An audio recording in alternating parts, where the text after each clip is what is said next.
I hit the hardwood so hard that the room went silent. For one impossible second, all I could see was the chandelier spinning above me. Then warmth spread across my forehead, trickling into my left eye. Someone gasped. Someone else screamed my name. And then I heard laughter. Not nervous laughter. Not shocked laughter. Real laughter. Vanessa stood at the top of the staircase in her white engagement dress, one hand still resting on the polished banister. She smirked. She always was clumsy. A few guests stared at her in disbelief. I tried to push myself upright, but the room tilted violently. My knees buckled, and I crashed back against the floor. Blood soaked into the cream-colored dress I'd spent weeks saving to buy for her party. Instead of rushing toward me, my aunt hurried to Vanessa. "Oh, sweetheart," she said, wrapping an arm around her daughter. "Don't let this ruin your engagement party." My uncle looked down at me with annoyance instead of concern. "For heaven's sake, Naomi," he snapped. "Everyone saw you lose your balance." I opened my mouth to protest. "I didn't." "Enough," Vanessa interrupted, laughing again. "Don't embarrass yourself." Then she looked directly at me. "Maybe next time, don't wear heels if you can't walk." As voices around me began repeating the same lie, I realized something far more painful than the pounding inside my skull. Not one person was asking what had happened.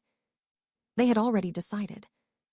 I had attended Vanessa's engagement party because I believed, like I always did, that maybe this family gathering would finally be different. I should have known better. Growing up, Vanessa had always been the center of attention. She was beautiful, charming, quick with a joke, and somehow capable of convincing everyone that every cruel thing she did was harmless fun. If she broke something, someone else had done it. If she insulted someone, they were too sensitive. If she crossed a line, the family called it her personality. And every time I objected, I became the problem. So when several guests helped me into a chair near the entrance, I wasn't surprised that the conversation immediately shifted away from my bleeding head. "Please don't make this into something bigger," my aunt pleaded quietly while pressing a towel against my forehead. "It was an accident," my uncle added. "Police don't need to get involved."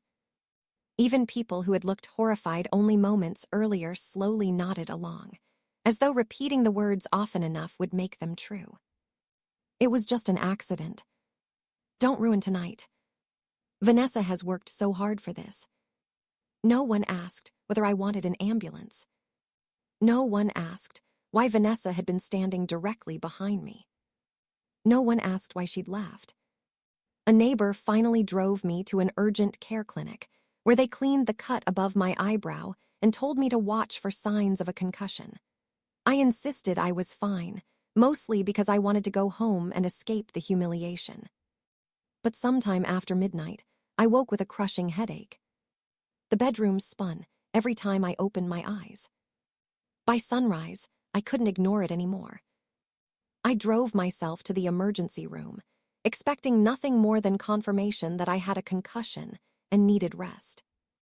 Instead, after the CT scan, the emergency physician studied the monitor without saying a word. His expression changed. He zoomed in. Then he quietly stood up and walked out of the room. Seconds later, through the partially open door, I heard him tell a nurse in a calm but unmistakably urgent voice. "Call 911. We have a mandatory report." My stomach dropped. What had he seen on my CT scan that had nothing to do with yesterday's fall? When the doctor returned, he wasn't carrying the reassuring smile I'd expected. Instead, he pulled a chair beside my bed and sat down so we were eye level. "Ms. Bennett," he said gently, "I'd like to ask you a few questions before the detectives arrive." I blinked. "Detectives?" He nodded once. "But first, have you ever had any previous head injuries?" I frowned. "Not really." He waited. I searched my memory. I mean, just accidents growing up. He didn't write anything down. "What kind of accidents?" His question sounded simple, but something about the way he asked it made my chest tighten. I fell out of a tree when I was 9. He nodded for me to continue. I slipped into our swimming pool when I was 11. Another nod. And I hit my head on a kitchen cabinet when I was 16. The words came automatically. The explanations came just as easily. I was clumsy. I lost my footing. I wasn't paying attention. I had said those same sentences so many times over the years that they no longer sounded strange. But as soon as they left my mouth, images began surfacing that I hadn't thought about in years. Not clear memories. Fragments. Vanessa standing behind the ladder while I climbed for a kite. Her hands touching it. The sudden shift. The branches rushing toward me. Another memory. A summer barbecue. Me floating in the deep end after someone shoved me unexpectedly from behind. When I'd come up coughing, everyone had laughed. Vanessa loudest of all. Then another. I was 16. We had argued over borrowing my car. She grabbed my shoulder. I stumbled backward. The cabinet corner struck the side of my head. Her mother immediately said, "Don't exaggerate, you backed into it yourself." For the first time in my life, those memories refused to stay separate. They lined up, one after another. And they all had one thing in common. Vanessa. The doctor watched my expression carefully. "What are you remembering?" I swallowed. I don't know. Even saying that felt dishonest. Deep down, I did know. I simply wasn't ready to admit it. My phone buzzed across the hospital tray. Then again. And again. Within minutes, the family group chat exploded with notifications. I expected someone to ask how I was feeling. No one did. My aunt had sent the first message. "You need to stop telling people Vanessa pushed you." My uncle followed immediately. The venue manager said people are asking questions. "Please don't make this worse." A cousin I'd barely spoken to in years chimed in. "The engagement photos are already being ruined by gossip." Not one person asked whether I had a concussion. Not one person asked if I needed anything. It was all about protecting Vanessa. I stared at the screen in disbelief until another message appeared. This one came directly from Vanessa. A selfie. She was smiling into the camera while holding up her engagement ring. The caption underneath read, "Hope you're feeling better. Maybe wear flatter shoes next time. Red." For several seconds, I couldn't breathe. There wasn't even an apology. She was mocking me. While I was lying in a hospital bed. I locked my phone and placed it face down on the tray. The doctor had seen enough. He quietly asked, "Does your family usually respond this way when you get hurt?" I gave the same answer I'd been giving my entire life. "They don't mean anything by it." The words sounded hollow before I'd even finished saying them. He leaned forward. "Naomi, people who grow up in unhealthy environments often learn to minimize what happened to them." I looked away. "I don't think my family is abusive." "I'm not asking you to label anyone today," he replied calmly. "I'm asking you to consider whether every one of those accidents truly happened the way you've always been told." Silence settled between us. Outside the room, nurses hurried through the hallway. Machines beeped steadily. Inside my head, memories kept rearranging themselves. Not as isolated incidents. As a pattern. A pattern I had never allowed myself to see. The doctor finally stood. Before reaching the door, he turned back toward me. His voice was quiet enough that only I could hear. "Naomi." He paused.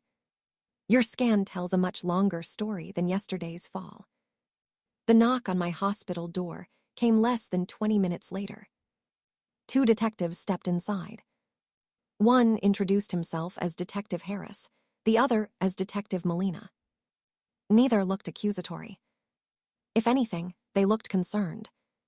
"Ms. Bennett," Detective Harris said, taking a seat across from my bed.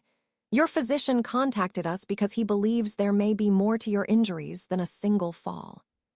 My stomach tightened. I don't want to get anyone into trouble. Detective Molina gave me a sympathetic smile. "Our job isn't to get people into trouble. Our job is to find out what actually happened." For a long moment, I stared at my hands. Then I took a slow breath. My cousin pushed me. Saying the words aloud felt strangely foreign, almost forbidden. "Tell us everything," Harris said. So I did. I described standing near the top of the staircase after Vanessa cornered me about money she'd asked to borrow a month earlier. She had wanted another loan to help pay for an extravagant honeymoon after going over budget on the engagement party. When I refused, she leaned closer. "I knew you'd become selfish." I answered quietly. "I've already loaned you money twice. You never paid me back." Her smile disappeared. Guests were beginning to notice the tension. She lowered her voice. "If you can't support me on the happiest day of my life." She stepped closer. "Then move." The next thing I remembered was falling. While the detectives interviewed me, other officers visited the engagement venue. By late afternoon, they had begun speaking with guests one by one. Most relatives repeated nearly identical stories. Naomi slipped. The stairs were polished. She lost her balance. The consistency sounded almost rehearsed. But not everyone followed the script. Two younger cousins asked to speak privately. They admitted they'd seen Vanessa arguing with me moments before the fall. One of them whispered, "I didn't actually see her hands." She hesitated. But Naomi didn't just trip. The other cousin looked terrified. Vanessa rushed toward her before she fell. Then she laughed. Neither wanted their names shared with the family. Both admitted they were afraid of being cut off if they contradicted Vanessa. Detectives also interviewed members of the catering staff. Most hadn't been paying attention. But one server clearly remembered the argument. "I was carrying champagne upstairs," she told investigators. "I heard the bride say one word." "What word?" Detective Molina asked. The server answered without hesitation. "Move." She frowned. Then I heard screaming. The detectives exchanged a glance. It wasn't proof, but it was another piece of the puzzle. The venue manager soon handed investigators recordings from the building's security cameras. Naomi wasn't visible the entire time. A decorative flower arrangement blocked the critical angle near the top of the staircase. Everyone gathered round the monitor anyway. The footage showed me backing toward the stairs. It showed Vanessa stepping closer. Then my body suddenly disappeared from view. Seconds later, guests rushed toward the staircase. Vanessa remained standing above them, smiling. Even without seeing the push itself, her reaction made the room uncomfortably quiet. One detective finally spoke. "That's an unusual response." By evening, another development changed everything. Guests who had posted videos from the engagement party suddenly began deleting them. Photos vanished from social media. Stories disappeared. One woman admitted she'd received a text asking her to remove anything showing the staircase. Another guest said someone had warned, "This needs to stay a family matter." Rumors spread faster than the deleted posts. For the first time, relatives who hadn't attended the party began asking uncomfortable questions. Instead of wondering why I'd gone to the hospital, they started wondering why everyone seemed so desperate to erase what had happened. The family's carefully rehearsed version of events was beginning to crack. But Detective Harris wasn't focused on the engagement party anymore. He closed his notebook and looked toward my physician. "If these older injuries are what you think they are." The doctor nodded once. "I need her complete childhood medical records." The detective turned back to me. "Naomi, we're requesting every emergency room visit you've ever had." My heartbeat quickened. Why would something from 20 years ago matter now? The next afternoon, a thick folder landed on the conference table inside a private consultation room at the hospital. My childhood medical records. Every emergency visit. Every urgent care report. Every x-ray. Every discharge summary. Detective Harris flipped open the file while my ER physician sat beside him. Neither man spoke for nearly a minute. Only the sound of pages turning filled the room. Finally, the doctor slid several reports into a neat row. Here, he pointed to the dates. Age 9. Age 11. Age 16. Then he placed yesterday's CT scan beside them. The fresh injury is here, he explained, indicating the newest scan. But these older images and the evidence of healed trauma we can still see today show a pattern that can't be ignored. Detective Molina leaned forward. A pattern. The doctor nodded. Repeated head injuries over many years. He looked directly at me. Each hospital accepted the explanation given at the time because each injury, by itself, could have happened accidentally. He paused. But when you examine them together, something changes. I stared at the scans, struggling to understand. The doctor continued carefully. The locations and healing patterns raise concerns that these weren't simply random childhood mishaps. That's why I was legally obligated to report what I saw. For years, I'd believed my past consisted of unrelated accidents. Now, spread across a table in front of me, they looked like chapters of the same story. The detectives began retracing those old incidents. One report led them to a retired pediatric nurse who had treated me after the tree fall. She agreed to meet them that evening. I remember the little girl, she said after reviewing the records. Why? Detective Harris asked. Because something never sat right with me. She folded her hands.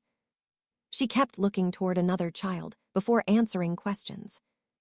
Another child. The cousin. She sighed. Every time I asked Naomi what happened, she'd start to answer. Then she'd look at the cousin, and suddenly she'd change her story. The nurse lowered her eyes. I raised concerns back then. What happened? The adults assured everyone she'd always been clumsy. She shook her head slowly. I had no evidence to challenge them. Her statement became another piece of the investigation. Meanwhile, officers continued examining phones voluntarily provided by several guests. One young cousin admitted she hadn't actually deleted everything. She had saved screenshots before removing messages from the family chat. Among them was a text Vanessa had sent shortly after the engagement party. If she tells anyone, remind her nobody will believe her. Another relative had replied. Already handled, everyone saying she slipped. Detective Molina quietly placed the printed messages beside my medical records. Neither document proved everything alone. Together, they painted a disturbing picture. One showed years of unexplained injuries. The other showed an effort to control the story almost immediately after my fall. Later that evening, the detectives asked if I was willing to give a formal recorded statement. This time, there was no hospital bed. No interruptions. Just a quiet interview room. A camera. A microphone. And two detectives waiting patiently.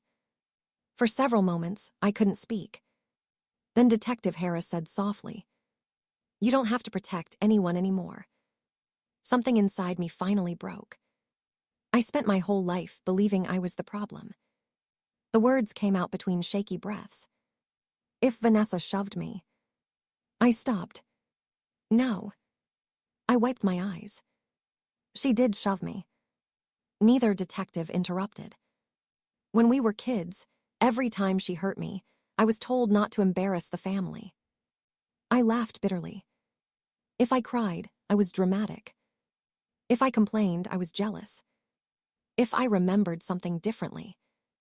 I looked down at my hands. Everyone said I was imagining it. The room remained silent. Not because they doubted me, because they were listening. For the first time in my life, someone wanted the truth instead of the easiest explanation. By the end of the interview, the investigation had changed completely. It was no longer centered on one violent shove at an engagement party. Detectives were now examining whether that shove was simply the latest incident in years of intimidation, manipulation, and concealed assaults. Just as Detective Harris began organizing the growing stack of evidence, hurried footsteps echoed down the hallway. The interview room door flew open. A uniformed officer stood there, breathing hard. "We found it." Detective Harris looked up. "The missing video." The officer nodded. "You're going to want to see this immediately."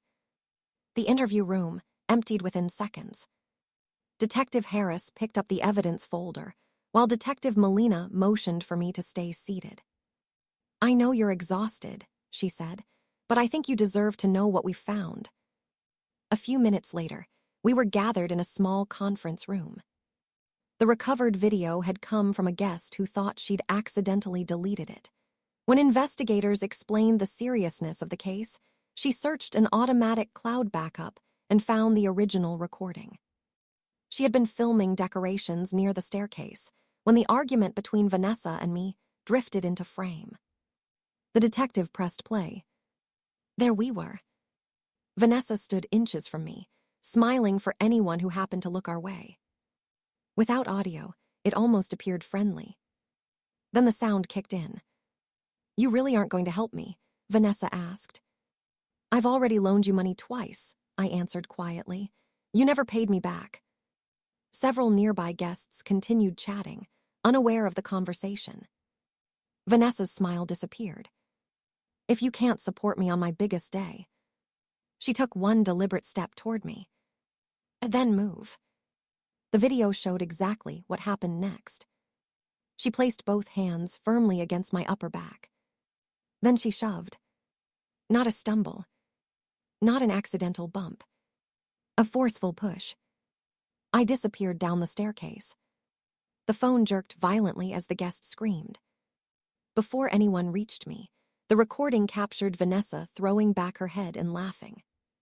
The room where we watched the footage fell completely silent. No one needed to debate what they had just seen. Detective Harris turned off the video. "The assault itself is clear." He looked toward my physician. "But your CT scan is what changed this from one investigation into something much larger." The doctor nodded. "When I reviewed Naomi's imaging, I wasn't just looking at yesterday's injury."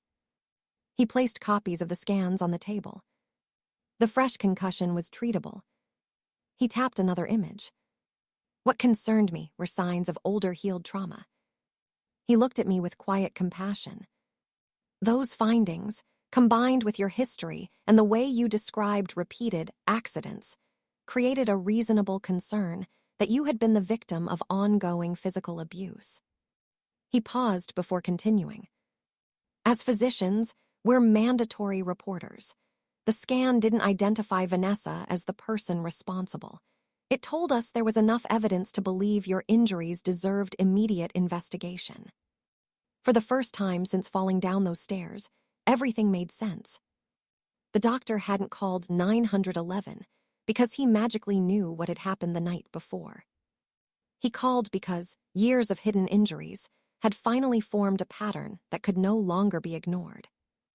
Within 48 hours, detectives presented the recovered video, the witness interviews, the text messages, and my medical history to prosecutors. An arrest warrant was approved. Vanessa was taken into custody without incident. When officers arrived at her parents' home, she reportedly insisted over and over that everyone was overreacting. She claimed the shove had been playful. The video left little room for that argument.